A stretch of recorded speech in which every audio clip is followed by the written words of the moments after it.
নমস্কার। রাজ্যের মহিলা চাকরি প্রার্থীদের জন্য একটা দারুণ সুখবর। সেটা হলো রাজ্য হাসপাতালে স্টাফ নার্স নিয়োগ হচ্ছে। সেখানে আপনি পেয়ে যাবেন প্রতি মাসে 15,000 টাকা করে আপনাকে দেওয়া হবে। সরকারি হাসপাতালে স্টাফ নার্স নিয়োগের জন্য নতুন বিজ্ঞপ্তি প্রকাশ করেছে রাজ্য স্বাস্থ্য দপ্তর। যে কোনো ভারতীয় নাগরিক অর্থাৎ পশ্চিমবঙ্গের যে কোনো জেলার চাকরি প্রার্থীরা এখানে আবেদন জানাতে পারবে এবং বেতন পেয়ে যাবে 25,000 টাকা প্রতি মাসে। এখানে সিট আছে, ভ্যাকান্সি আছে 109টি। এখানে ভ্যাকান্সির টোটাল দেখে নিতে পারেন। আনরিজার্ভ আছে 59, SC 24, ST 7, OBC A 11 এবং OBC B 8। কিভাবে আপনি অ্যাপ্লিকেশন করবেন প্রত্যেকটা স্টেপ বাই স্টেপ আপনাকে দেখানো হবে, তাই ভিডিওটি শেষ পর্যন্ত দেখবেন। ভালো লাগলে অবশ্যই লাইক, শেয়ার অ্যান্ড সাবস্ক্রাইব করে দেবেন। এখানে শিক্ষাগত যোগ্যতা হিসাবে ভারতীয় নার্সিং কাউন্সিল দ্বারা স্বীকৃত যে কোনো প্রতিষ্ঠান থেকে GNM প্রশিক্ষণ কোর্স সম্পন্ন করা চাকরি প্রার্থী অথবা BSc নার্সিং ডিগ্রি অর্জন করা চাকরি প্রার্থীরা এখানে আবেদন জানাতে পারবে। আগ্রহী আবেদনকারীকে পশ্চিমবঙ্গ নার্সিং কাউন্সিলের অধীনে নিজের নাম নথিভুক্ত করে রাখতে হবে। এছাড়া স্থানীয় ভাষায় যদি কথা বলতে পারা যায় তাহলে এটা দক্ষতা থাকা লাগবে আর কি। স্থানীয় ভাষায় সাবলীলভাবে যাতে আপনি বলতে পারেন কথা। আবেদন করতে হবে শুধুমাত্র অনলাইন ওয়েবসাইটের মাধ্যমে। আমি ওয়েবসাইটের লিঙ্কটা দিয়ে দেবো এবং এর যে নোটিফিকেশানটা আছে এই নোটিফিকেশান লিঙ্কটা আমি দিয়ে দেবো ডিসক্রিপশন বক্সে। আপনারা ওখান থেকে এর ডিটেলসটা আরও ভালোভাবে আপনারা দেখে নিতে পারেন। এর অ্যাপ্লিকেশান ফি রেখেছে সংরক্ষিত শ্রেণীর অর্থাৎ SC STদের যারা সংরক্ষিত শ্রেণীর চাকরি প্রার্থীদের 50 টাকা এবং অসংরক্ষিত অর্থাৎ আনরিজার্ভ যারা আছে তাদের 100 টাকা আবেদন ফি জমা করতে হবে অনলাইনের মাধ্যমে। লাস্ট ডেট আছে 3রা আগস্ট 2024 এবং এই ডেটের মধ্যে আপনাকে অনলাইনের মাধ্যমে আবেদন করতে হবে। অনলাইন অ্যাপ্লিকেশন আবেদন শুরু হয়েছে 25 তারিখ থেকে, জুলাই মাসের 25 তারিখ থেকে শুরু হয়েছে। তো কীভাবে আপনি অ্যাপ্লিকেশন করবেন আপনাকে টোটালটা দেখিয়ে দেওয়া হবে, ভিডিওটি লাস্ট পর্যন্ত থাকবেন। তো আমরা প্রথমে চলে আসবো এর অফিসিয়াল ওয়েবসাইটে। আমি এর লিঙ্ক ডেসক্রিপশন বক্সে দিয়ে দেবো, আপনারা এখানে চলে আসতে পারবেন। এখানে আপনি দেখতে পাবেন recruitment notification for staff nurse. আপনি এখানে ডাউনলোড করে এর নোটিফিকেশানটা আপনি ডাউনলোড করে নিতে পারেন। আর আপনার যদি নোটিফিকেশান সম্পূর্ণ জেনে থাকেন তাহলে আপনি অ্যাপ্লাইতে ক্লিক করবেন। অ্যাপ্লাইতে ক্লিক করার পর আপনাকে কিন্তু অ্যাপ্লাই ফর এখানে ক্লিক করার সঙ্গে স্টাফ নার্স লেখা আসবে। এখানে আপনি সিলেক্ট করে দেবেন নেম ইন ফুল। এখানে আপনার সম্পূর্ণ নাম লিখে দেবেন। এখানে জেন্ডার অফকোর্স ফিমেল দিয়ে দেবেন। এখানে আপনি আপনার বাবার নাম, হাজব্যান্ড অথবা গার্জেন নেম লিখে দেবেন। এখানে কাস্ট লিখে দেবেন, আপনি যে কাস্টের অন্তর্গত বা যে ক্যাটাগরি সার্টিফিকেট আপনার কাছে আছে সেটা দিয়ে দেবেন। এখানে আপনি ডেট অফ বার্থ সিলেক্ট করে নেবেন। আপনার ডেট অফ বার্থ যেটা আছে সেটা আপনি সিলেক্ট করে নিতে পারেন এখান থেকে। এখানে ন্যাশনালিটি ইন্ডিয়ান লিখে দিয়ে দেবেন। এখানে আপনার মোবাইল নাম্বার, এখানে ইমেল আইডি দিয়ে দেবেন। একটা ভ্যালিড আইডি দেওয়ার পর আপনি এখানে অ্যাড্রেস সিলেক্ট করে দেবেন। আপনার সম্পূর্ণ অ্যাড্রেসটা এখানে কিন্তু আপনি লিখে দিতে পারেন। তারপর এখানে বলেছে আপনি ইন্ডিয়ান নার্সিং কাউন্সিল থেকে অথবা ওয়েস্ট বেঙ্গল নার্সিং কাউন্সিল থেকে আপনি কোনো ইনস্টিটিউশন থেকে GNM অথবা BSc নার্সিং পাস করেছেন কিনা সেটা দিয়ে দেবেন। এখানে ইয়েস অথবা নো করে দেবেন আপনি। তারপরে খোপে এখানে দিয়ে দেবেন আপনি কত নাম্বার টোটাল মার্কস দিয়ে দেবেন, যে কত মার্কের মধ্যে আপনার পরীক্ষাটা হয়েছিল। তারপর দিয়ে দেবেন এখানে ইন্টার দ্য মার্কস অবটেন্ড, আপনি কত মার্ক পেয়েছিলেন সেটা আপনি দিয়ে দেবেন। শুধুমাত্র এখানে নাম্বারসে দিয়ে দেবেন, এটাও কিন্তু নাম্বার দিয়ে দেবেন আর এটাও কিন্তু শুধুমাত্র সংখ্যায় দিয়ে দেবেন আপনি এখানে। তারপর এখানে দিতে হবে আপনার enter the registration number of West Bengal nursing কাউন্সিলের যদি আপনার রেজিস্ট্রেশন নাম্বার থেকে থাকে তাহলে এখানে তার নাম্বারটা দিয়ে দেবেন। এখানে আপনি যদি স্থানীয় ভাষায় আপনার যদি দক্ষতা থেকে থাকে তাহলে ইয়েস করে দেবেন।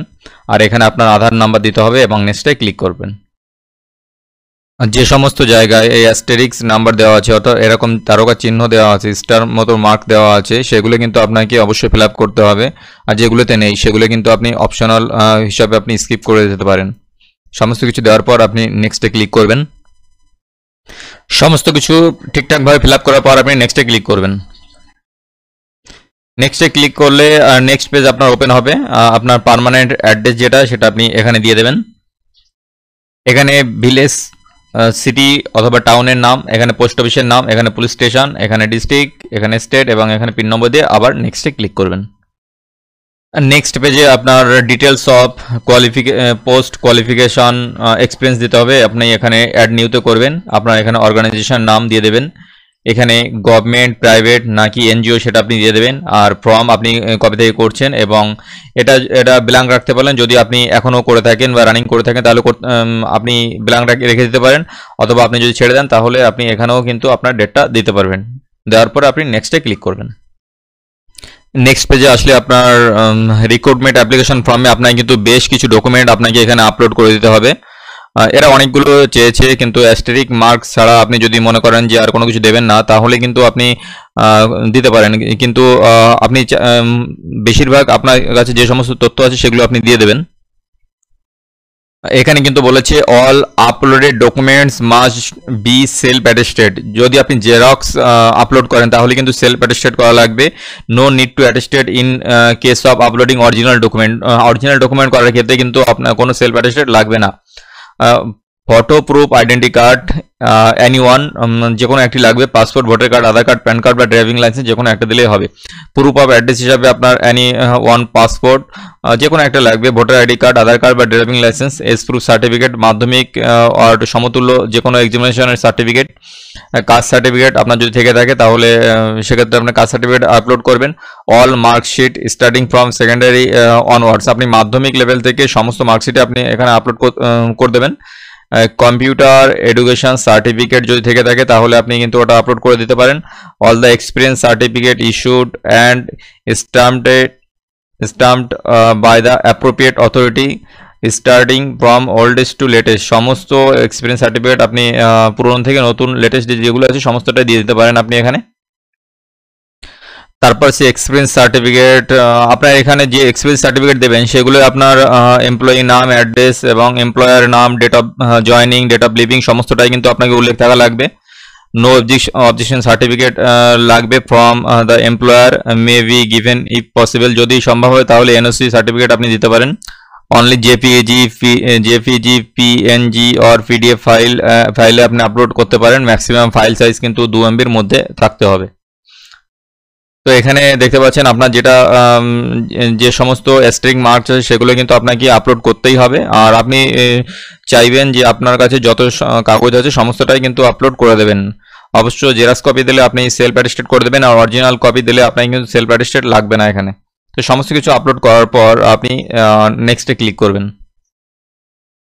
অ্যাস্টেরিক্স মার্ক ছাড়াও আপনার এখানে আইডেন্টি প্রুফ হিসাবে আপনার ডকুমেন্ট আপলোড করতেই হবে এবং অ্যাড্রেস প্রুফ হিসাবে কিন্তু আপলোড করতেই হবে। আপনি যতটা সম্ভব পারবেন সমস্তটাই আপনি আপনার কাছে যা যা আছে সমস্তটাই কিন্তু আপনি আপলোড করে দেবেন, করে দিয়ে নেক্সটে ক্লিক করবেন।